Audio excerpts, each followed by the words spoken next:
Here we go. It's episode 149 with Jim Duquette. Ladies and gentlemen, former Major League GM of the Mets and Orioles, MLB Network Radio, Sirius XM. You can follow him on X at Jim Duquette GM. Brought to you by Flat Stick Pub. Whether it's a date night, guys night, ladies night, large group event, they've got you covered. Visit one of their 6 locations across the Northwest, flatstickpub.com. Big thanks to Andy Largent and the crew. Episode 149. Jim, how are you? How was your baseball weekend? Baseball weekend, always good. Couple games on the amateur side. That's starting to wind down the next couple of weeks, but a lot of good Major League Baseball as always. I'm watching a little college, not a ton. I don't know. Are you a college baseball guy? I am. I do. I enjoy it. I think it's fun. I like how engaged the players are. It's almost like softball in a way. And then I always wonder why when they get to the majors, they don't act like that. The only thing that still gets me about college baseball is just the sound of the ding.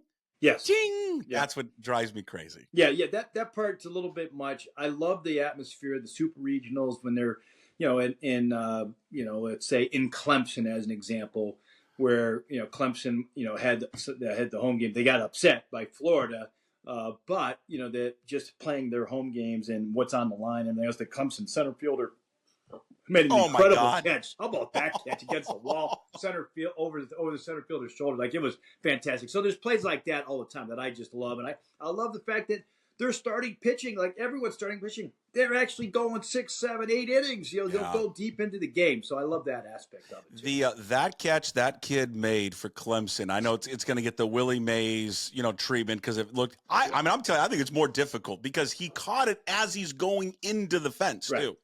Yeah, God, exactly. Willie Mays was amazing as well. Obviously, he had to go so much further and everything. But the degree of difficulty for the kid at Clemson as he's kind of jumping and he was going into the fence and trying to brace yourself and like all of that was just such a great play. It was unfortunate they couldn't keep they couldn't win it and they couldn't cap it off. But it's going to be all SEC and ACC College World Series, no matter what the result is. A little bit later with Georgia playing NC State. So I think the deciding factor, if Georgia wins, it'll be, I think, 5 and I don't know if it's 5 and 5 or exactly, but it'll be, I think, an even number of teams, SEC and ACC, if Georgia can win. Hey, the technology that they use in college baseball with the watch, and that's where the pitches are coming in. Yep. Is that I'm ignorant on this one. Is the coach doing that? Yes, they're calling the pitches. Yep. Okay, so the catcher's not getting it, and then the catcher's not relaying it to the pitcher. So there was it depends on the conference because it can go right to the pitcher, or what they had the earpiece at one point earlier in the year. Some of the conferences where it would relay to the catcher and the catcher could signal. Yeah, right. So I think we've gone to the directly from the bench to the pitcher is where I think we're going. Why doesn't Major League Baseball just do the little watch thing? So the pitchers wear that, and then they can just see what it is. I think we're going to end up there. I really do. I think we, what they've done now with, I forget the name of the technology now, but it basically they press the button. PitchCom from the catcher to the pitcher. I think there's still that element of, okay, the catcher has a better read on what to call in certain situations because they're reading the hitter that's right there in front of them. I feel like we probably found the happy medium at the major league level that will allow the catcher to kind of, his prep, if he's preparing the way he should be, and being able to read the hitters, there's that kind of happy medium that you're always looking for. Same thing with the balls and strikes. I think we've talked a little bit about that, but I think that's where we're kind of settling on right now with the pitchers and catchers. What do you think the delay is though with MLB with the automated balls and strikes? It doesn't seem like it's going to happen next season, right? It's not because the technology isn't quite there yet. They're still testing it, which I appreciate, and they want to get it right. But they're having a hard time with the strike zone itself and how to adjust the strike zone for the different size hitters at the plate to make it accurate enough where that we can all feel good, both the Players Association and the teams, to make sure that actually you're calling these balls and strikes, and that some of those borderline pitches that are being challenged, that we have the correct strike zone to begin with. That's kind of the important aspect of it that they're still trying to work through at the minor league level. And when they get it right, then I think you'll see it introduced. I don't think it's the umpires pushing back necessarily, which you sometimes get in some of these things. I think it's more about the strike zone and the accuracy. So the technology of like someone like a Jose Altuve, his strike zone compared to like an Aaron Judge. That's correct. Right. Okay. That's the biggest difference. You got a guy, obviously Altuve 5'6", Judge, 6'8". What are they going to do with the challenge? How soon do we have the challenge? Because you see that in minor league baseball where the hitters and they can challenge the call. So it's related to the ABS Same system, thing. right? So if they don't get the strike zone right, then the challenge, even as good as it's been so far, and it's well received in the minor leagues, and it's quick, which is the other aspect. They're willing to put up with we'll call it the inaccuracies at the minor league level right now, which is that strike zone issue. So, yeah, I think that's going to be the system at the major league level. I think they're not going to go every pitch that's thrown will be done by the computer or the camera. I think there'll be the challenge system is the likely way they'll go. How much if Major League Baseball, Jim, could rig it, how much money do you think they would spend to rig the ability to have Yankees-Dodgers World Series? If they could spend infinite amount of money, what would they do in order to make that happen? I mean, if you want to get the largest eyeballs, the two high-profile teams, the two cities that are the largest, the fan bases, everything, they could not ask for a better matchup. And we saw it this weekend, even Dodger fans showing up at Yankee Stadium. It was a huge, huge showing of did they have a parade? Fans. Did I really see a parade? With a police going escort. To the game? Yeah, with a police escort for protection. Just in case Yankee fans got out of control, which I wasn't sure, I wasn't concerned about. But that was some kind of scene there for the Dodger fan. I think you would see the same thing with Yankee fans at Dodger Stadium too. Like, I think you'd see a similar type of showing and attention there. But yeah, I think that we're on a collision course there. It doesn't happen, as we know, automatically. We've seen 100-win teams get trounced or pushed out, in that first round. But you can dream, and I think Major League Baseball would love to see that dream come to fruition. I mean, come on, from an entertainment standpoint, if you want the most eyeballs on the sport, right? And if you're Major League Baseball, that's what you want, right? It's stars. It's Aaron Judge. It's Juan Soto. It's Garrett Cole when he comes back. It's New York. It's the Pinstripes. Okay, then it's having Shohei Ohtani playing for a marquee franchise like LA, and then going into Yankee Stadium, hitting bombs into right field. It's almost in a weird way, like if your favorite team's not going to make it, like if you're a Mariners fan, whatever, right? You want the juiciest World Series you can get, because I think the sport needs it. Last year was fun, but let's be honest, it's Rangers and Diamondbacks. Right. That doesn't move the needle for people that are on the fence of the sport. No, the casual fan, you would get so many more eyeballs. And just even the international side of it with Ohtani, in Japan and all of the things that come, you'd have, the highest profile Dominican-born player in Juan Soto. You had it all, Aaron Judge, obviously star player, like all the star players, Betts and Freeman with the Dodgers. Like it's a really a star-driven couple of teams when you look at it.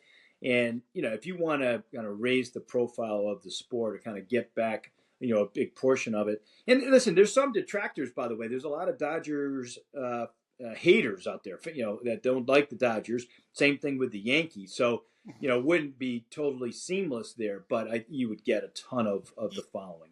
Yeah, but you know this. You hate them, right? You hate them, and so but you'll watch because you hate them. It's it's a weird human element of things. It's a weird dynamic too. I don't know if you hate both of those teams. If you who you cheer for, I don't even know the answer to that one. But both to lose, somehow, some way, I guess. Exactly. How serious is this Juan Soto injury? Well, I think they dodged a bullet from the sounds of it. There's inflammation in there. It's been bothering them now for uh, a week and a half, almost maybe 2 weeks. To miss a series, but be able to come back at some point, is what the Yankees are hoping, and it seems like that's the case. I mean, Soto, I don't know if you watched the Friday night game, but they were kind of playing him as a decoy. And even not even knowing all the background, going, come on, he's not even going to hit tonight. Dave Roberts, who's the manager, he didn't fall for it either. He wasn't concerned. He even said it on the broadcast on Sunday. He didn't view it as much of a threat, but he was wondering if he might be available, for the ESPN game. But I don't think that in the end this is going to be a serious thing. Although I was told with the Yankees that they were concerned enough, they kind of breathed a sigh of relief after they got the imaging back on Friday. But it was kind of odd, wasn't it, Jim? He was like, it doesn't hurt when I swing. It doesn't hurt when I throw. It just hurts when I don't do anything. Yeah, that's what he said, and it was kind of that's the oddity of it. It doesn't mean, by the way, that it isn't a Tommy John type of situation. Just like there are some things that that when you kind of break it down on the surface, you go, well, that's not usually the situation. It didn't happen on any one particular throw, but I still feel like they were breathing a sigh of relief. And I was wondering too if there was a bone chip in there. They really didn't say that there was. They were just saying inflammation. Well, there's something that's causing the inflammation, so that's the thing that we don't know the entire story here, but I think they might have dodged a bullet there. Yeah, it was. Yeah, it was interesting. It was kind of it was an odd story, and then I think that when he came out, his press conference was kind of odd about, or his little get together was just weird. Yeah, it just kind of was. All of it all around was just kind of off. They're trying to downplay it as best they could, but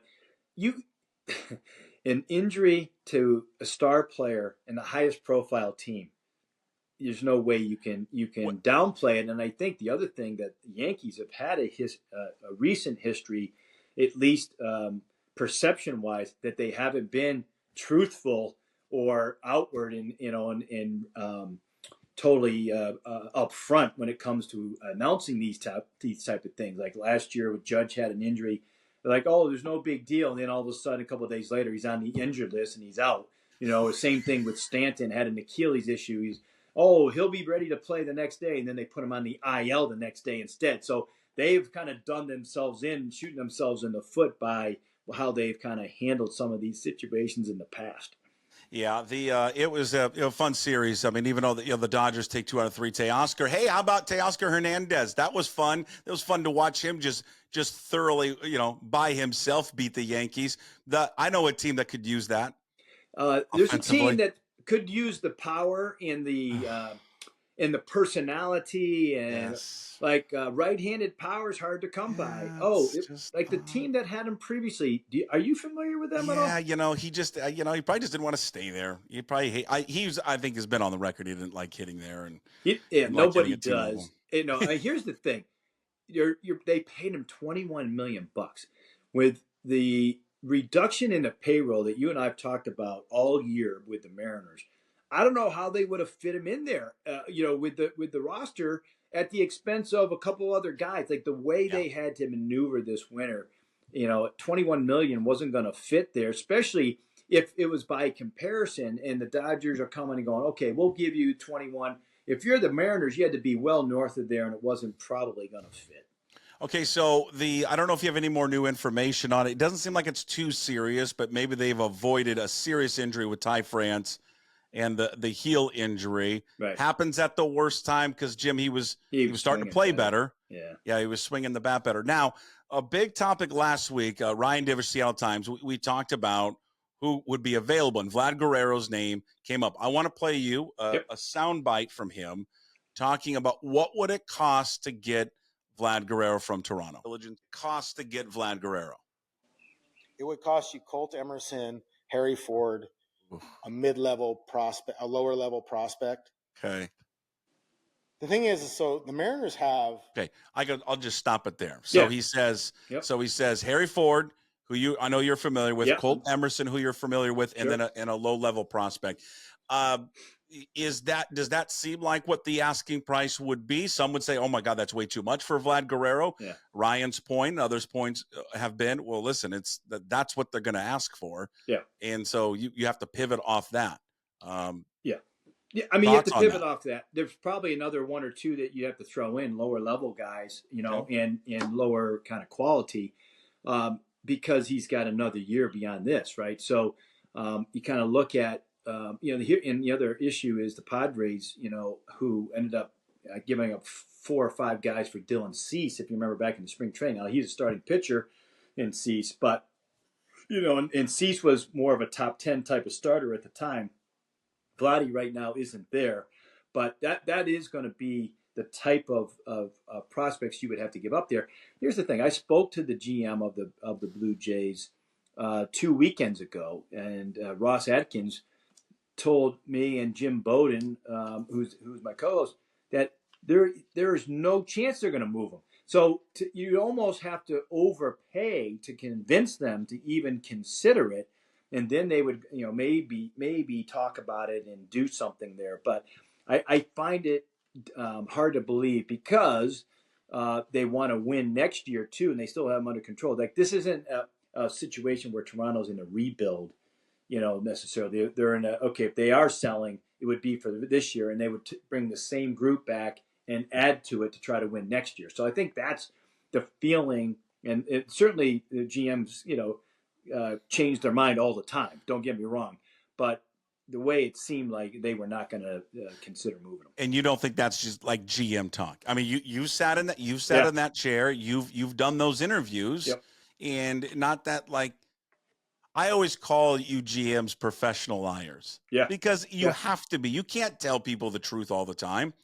But No, but you believe him when he says that, and like, hey, they don't want to move him, or is he saying that to drive up the asking price?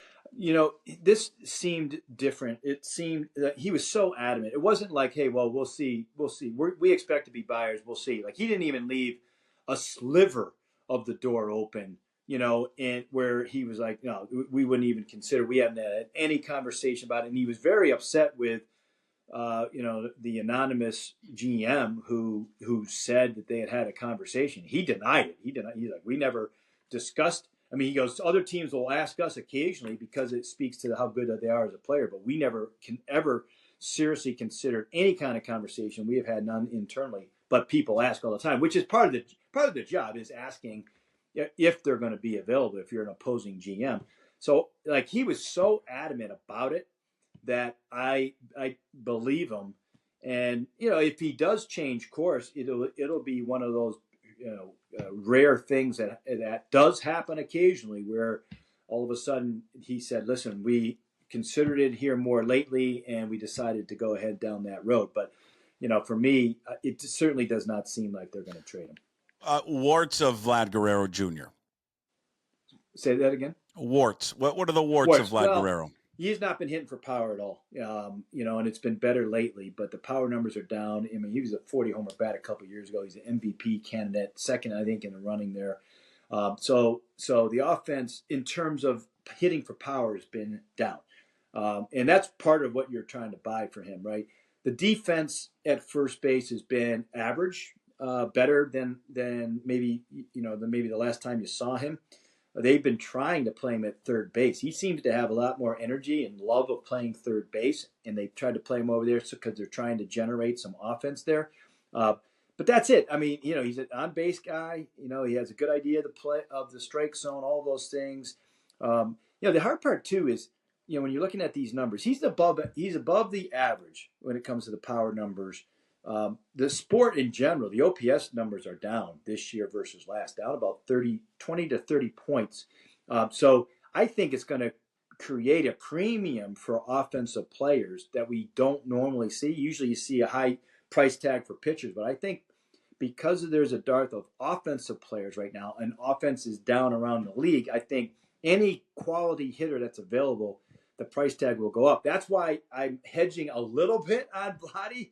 But I really think it's going to be like the Pete Alonsos of the world that we've talked about, the Tommy Phams with the White Sox, guys that are going to be free agents. If the Astros decide to sell, Alex Bregman is going to be a free agent. To be guys like that. What'd you make of the London series, and what do you think the reaction from the guys that play in it? Is it too many games?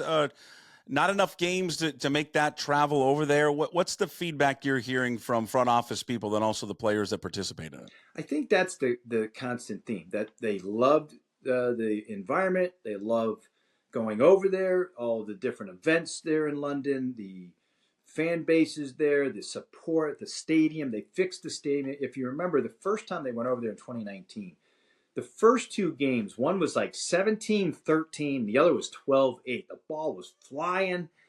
It wasn't playing like regular games. Now they moved the fences back.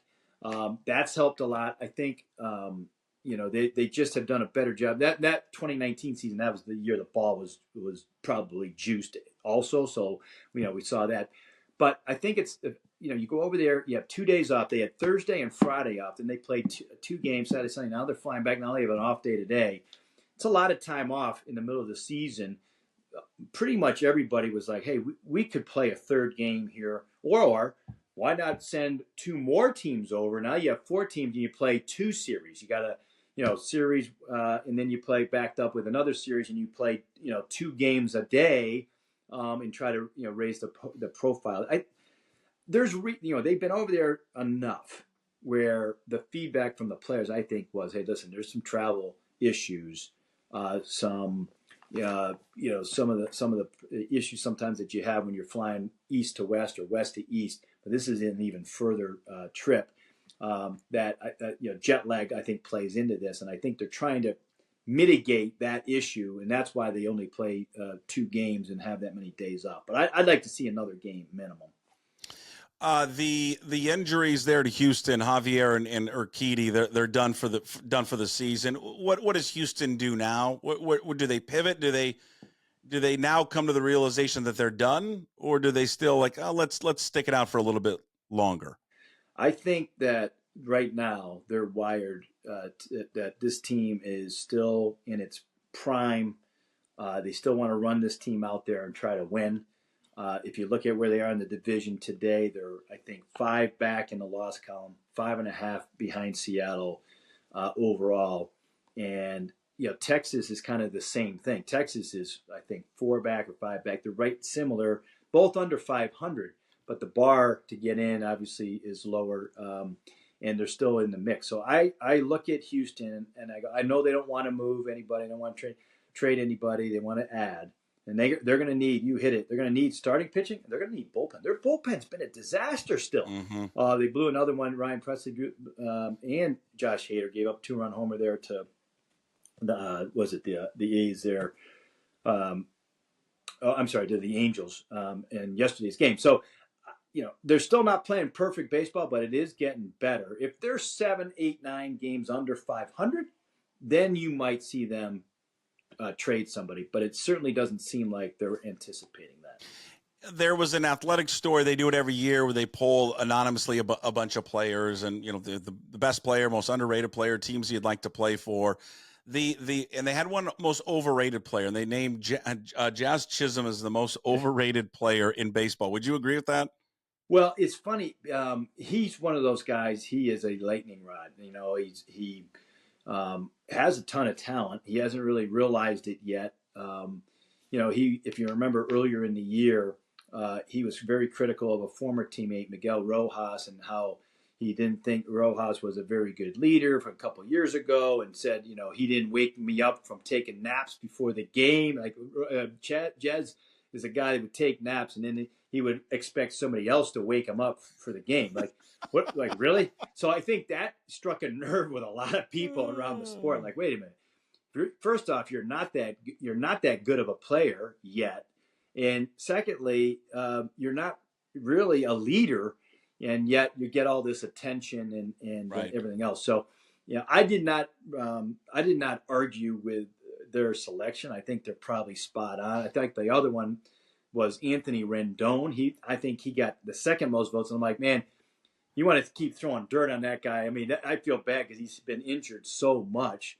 But, when he kind of says he doesn't like baseball or doesn't seem like he likes baseball, you're going to get a lot of criticism there. So I think, and because he's getting paid so much money, I wasn't surprised that he was number 2 on the list. In the overrated category, our guy Julio received a vote, and there was a quote in there from one player who said, and let me just pull it up real quickly. Said, I think he's a great player, but rated so high, ? Throwing him around with Trout and Acuna, those guys, maybe eventually, but right now, I don't know how you can say that. You surprised that he got a vote? It's just one vote. Yeah. But. A little surprised because, everybody kind of views him as a superstar player. And, you are, teams, when they go and play Seattle, he's the one they're really careful with when it comes to pitching to him because they know how good the talent is. And, he's a middle of the diamond player. So, those are tricky surveys because there's a lot of, I think, underlying jealousy in our sport. Right. It wasn't that long ago. Bryce Harper was on the overhyped players, and he was, I thought, one of the best players in the sport. And they were still kind of saying that he was overrated. He did get like 1 vote, but this guy's been one of the best players in the sport for a long time, and the dollars show it. And then what he's done in Philly. And generally, that's how I think we all should feel about Julio, too. I think there's jealousy. He's a great ambassador for the game. I thought he was the highlight of the series in London. It's the little stuff that, like, and again, it's not in his nature to do it, but it's the little stuff that Mike Trout would never do. Yeah. You've got to appeal to a fan base. See, Harper understands that going over there, it's about business, it's about winning, but it's also about showmanship. So when he hits that, it was a home run or when he scored, the home run, when he's sliding in and doing the soccer slide, yes. That is going to appeal to that fan base because that's what they know. And then I love soccer. He gets it. Sometimes I don't. Not a lot of guys in sports get it, and I think Bryce Harper is one of those guys that gets it for sure. Yeah, and our sport in baseball can get really boring, and it's gotten better over time with allowing celebrations. The old school players don't like the celebrations; they don't like the bat flips and everything else. But I've grown to like it and grown accustomed to appreciate it, and I love the showmanship there that Harper has. Yeah. If you don't like Harper, it's pandering to the crowd. If you like him, he's basically showing his love and support and understanding of the sport of soccer. And he spoke about on one of his favorite teams. I think he even said West Ham, where they were playing, and where West Ham, the Premier League team, was playing. I think he said that, hey, that is one of my favorite teams. Which might have been a little pandering too, because I don't know how closely he's following the sport. I don't know. Yeah, but it's, what? If he's pandering, so what? Pander away. We all like to pander, okay? Yeah, pandering nothing wrong with it. Right. Pandering is fun. Episode 148 in the books with the great Jim Duquette. Again, follow him on Twitter /X at Jim Duquette GM, MLB Network Radio Sirius XM. Check that show out. Tell everyone, the show airs when again, Jim? Every day? Every day on channel 89 on XM, 10 a.m. Eastern to 1 p.m. Eastern. Okay, there you go. Brought to you by Flat Stick Pub, whether it's a date night, guys night, ladies night, large group event. They've got you covered. Visit one of their 6 locations across the Northwest, flatstickpub.com. All right, Jim, we'll talk to you next week. Thanks, sir. Talk to you next week, Jay. Thanks.